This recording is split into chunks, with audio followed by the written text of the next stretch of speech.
오늘 말씀 속에서 드디어 다윗이 통일왕국의 왕으로서 이제 등극하는 장면이 나타납니다. 헤브론에서 왕으로 등극할 때 그의 나이가 30세였고, 이제 그 이후로 40년 동안을 이스라엘을 통치하게 됩니다.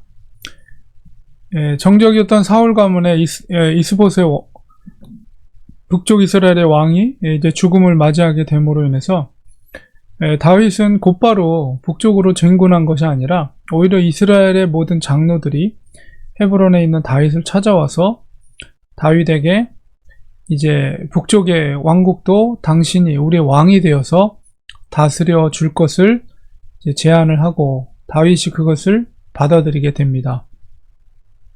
그리고 그것을 이제 언약을 맺었다. 5장 중반부, 3절 중반부에 보면 헤브론에서 여호와 앞에서 그들은 이제 이스라엘 장로들이죠. 언약을 맺음에 그들이 다윗에게 기름을 부어서 이스라엘 왕으로 삼으니라. 그러니까 이제 남쪽 헤브론에서는 이미 기름을 받았고 북쪽의 왕국의 장로들이 다윗에게 기름을 부음으로 인해서 북쪽에 있는 이스라엘 지파들도 당신을 우리의 주군으로 왕으로 인정합니다. 라는 예식을 행했다는 것이죠. 그러니까 이제 남쪽에 이제 유다 지파의 이제 헤브론에서 왕으로서의 그 기름 부음을 받았지만 이제 북쪽 장로들과 언약을 맺었는데 언약에 대한 자세한 내용은 기록되어 있지 않지만은 이제 북쪽의 이스라엘의 지파의 백성들이 당신을 왕으로 섬기고 당신은 왕으로서 우리의 백성들을 안전을 외부로부터 지켜주고 이런 언약 관계를 맺었을 것입니다. 그래서 북쪽의 이스라엘의 장로들이 대표로 와서 이제 그 다윗이 북쪽 이스라엘의 왕이 됨으로 인해서 명실공히 남쪽 유다와 북쪽 이스라엘의 통일 왕국의 왕으로서 이제 그 통치가 시작된 것이라고 우리는 볼 수가 있습니다. 그래서 왕국의 어떤 절대 군주 제도라기보다는 이런 언약 관계 속에서 되었기 때문에 입헌 군주, 일종의 언약, 헌법이죠. 일종의 헌법이 세워지고 그 헌법에 기초해서 왕으로서 다스리는, 그래서 입헌 군주의 형태를 갖고 있다. 그래서 이스라엘이 새로운 시대가 열렸다는 것을 알 수가 있고, 또 구속사적으로도 볼 때에도 구약의 구속사의 어떤 정점을 이루는 사건이 바로 헤브론에서 이제 다윗이 모든 통일왕국의 왕으로서 기름 부음을 받은 사건이라고 볼 수가 있습니다. 왜냐하면 이제 이 구약 성경의 구속사의 핵심적인 인물들이 이제 아브라함으로 시작해서 하나님과 언약 관계를 맺고 나의 백성이 되는 것, 그들의 하나님이 되는 것, 그렇게 시작한 것이 이제 모세를 통해서 율법이 주어지고 거기서 이제 분명한 하나님과의 언약 관계가 형성이 됐는데, 그것이 이제 다윗을 통해서 이루게 된 것이죠.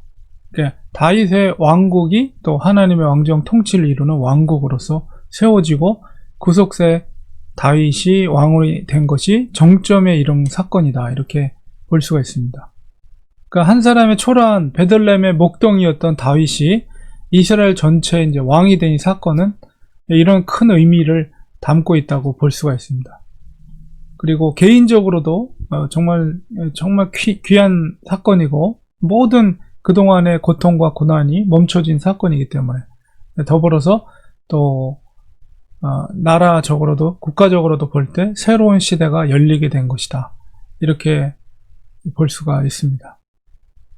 그래서 이제 40년 동안의 다윗의 통치가 이제 시작이 된 사건이라고 볼 수가 있습니다. 이것은 다윗 개인으로 보면은 굉장히 명예롭고 의미 있는 사건이지만은 큰 성경 전체 구속사의 역사에 있어서 또한 하나님께서 이루신 구속사의 역사를 이루신 하나님의 일하심이다. 이렇게 볼 수가 있는 것이죠. 그래서 우리 마태복음을 읽으면 아브라함과 다윗과 예수님의 그 기록이, 족보의 기록이 그렇게 이름이 남아있는 것도 그만큼 다윗이 중요한, 구속사의 중요한 역할을 하기 때문에 그렇습니다. 그래서 하나님의 구속의 역사는 계속해서 진행이 되고 이루어지고 역사한다는 사실을 우리가 꼭 기억하고 주님의 일하심을 우리가 항상 생각하면서 주께서 통치하는, 그리고 주께서 이루시는 그 구속의 역사 속에서 예수님이 오신 것이죠. 그리고 예수님을 통해서 구속의 완성을 이루시는 것입니다. 최종적인 완성은 물론 예수님의 재림을 통해서 완전히 이루어지 성취가 되는 것이지만 그 과정 속에서 다윗의 역할은 굉장히 중요한 역할을 했다. 그리고 우리 기독교 역사는 이런 직선적인 역사와 구속사라는 중요한 개념 속에서 이 역사가 진행이 되고 있다는 사실입니다. 여전히 우리가 살고 있는 이 시대도 하나님의 구속사가 계속해서 이어지고 있는 시대 속에서 하나님의 사람들을 통해서 하나님의 구속사가 성취되고 있는 과정이다.